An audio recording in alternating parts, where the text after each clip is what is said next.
Thank you, Mr. Speaker. Members, it truly breaks my heart that in the 88th legislative session in 2023 that we are going backwards. You know, when I think about the people whose shoulders I stand on, the people who made good trouble, the people who fought and literally died to end Jim Crow laws that historically kept people with a dark hue that were African American or that were non-white from attending colleges and universities. Jim Crow was the way of life in this country. And we have come a long way. You know, Dr. King said it best, that the moral arc of the universe is long, but it bends towards justice. I can imagine my forefathers who fought to break down those racial barriers, who made good trouble, who opened up opportunities. I can imagine them turning over their grave, that in 2023, when we should be in a post-racial America, that we have Senate Bill 17.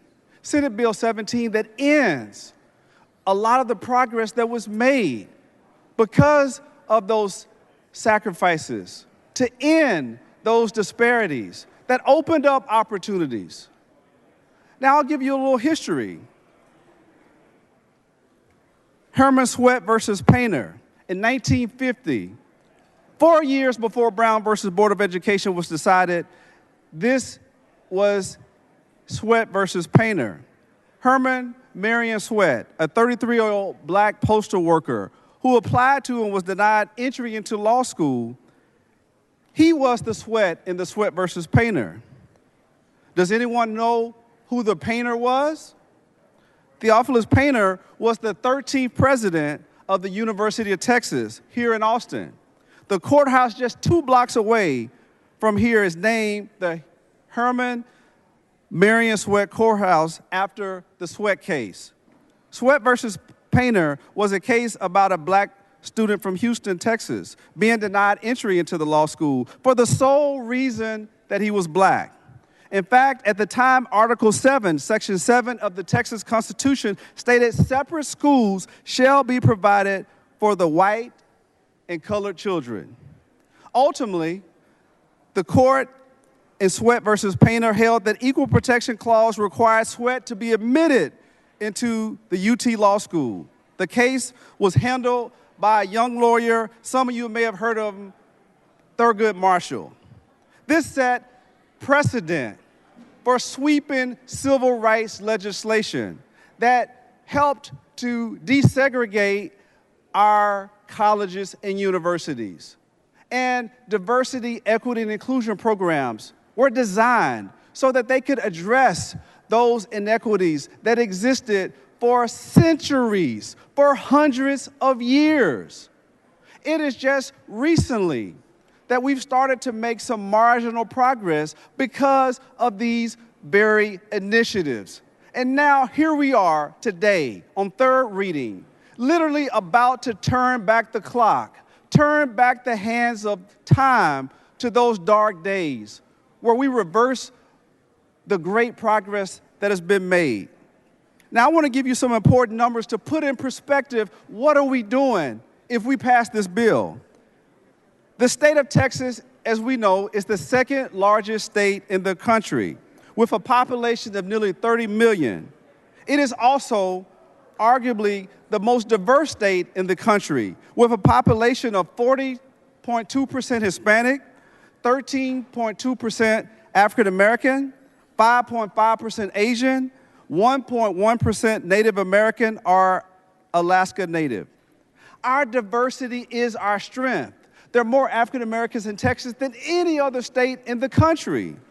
What kind of message are we sending to African Americans, to Hispanics, to Asians, to the disabled, to veterans that will be adversely impacted by this piece of legislation? I'd like to quote from an op-ed this Saturday by former UT President Gregory Fenves on the national conversation fueled by the same anti-DEI rhetoric. He says, in the classroom, Faculty provide knowledge and direction, and students add vibrancy, depth, and their own perspectives to the learning process. Outside the classroom, students are exposed to the views and insights of their fellow classmates, and they are forever changed, building understanding while preparing for careers and lives in a diverse and interconnected world. Now imagine what it would be like for an individual student if nearly every one of their classmates was of the same hue or the same gender. Think about that. Think of all the opportunities for growth, collaboration, and shared understanding that would be lost. With such a diverse makeup, DEI initiatives in colleges and universities help make students from all backgrounds feel more welcome. Attending a university and knowing that there is a welcome community makes the transition to higher education easy for millions of students, thanks to DEI initiatives. Senate Bill 17 would uproot all of this, and it will cause actual harm in the way that our colleges and universities operate, as they will be losing the very programs that have made our institutions of higher learning the most competitive in the country right here in Texas. It is worth noting, behind these statistics, they represent real people, the communities who would be most affected by these systemic barriers and disparities as a result of the elimination of these DEI programs. So members, are we sending a message? And I want you to hear me loud and clear, that it's okay if we can have our athletes play on our football fields, slam basketballs and dunk on our basketball courts, run on our track and field teams. Are we saying it's okay that they're an exception for those athletes because we want them to come and entertain us? We want them to build revenue. We want them to highlight our school for bowls and championships and bragging rights. But we don't want them in the classroom. We don't want faculty and staff to be diverse.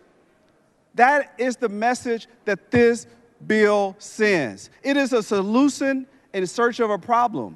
Because guess what?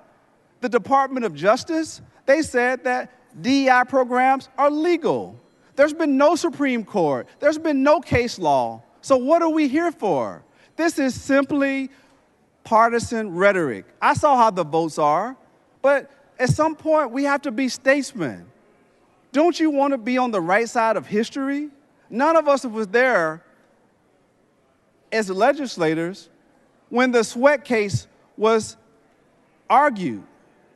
None of us was there when the legislation was there that kept black and brown people from these universities in Texas. It wasn't until 1950 that we even ended whites-only primaries in Fort Bend County because of the Supreme Court. So this is a bill that is discriminatory. This is a bill that says white supremacy is okay.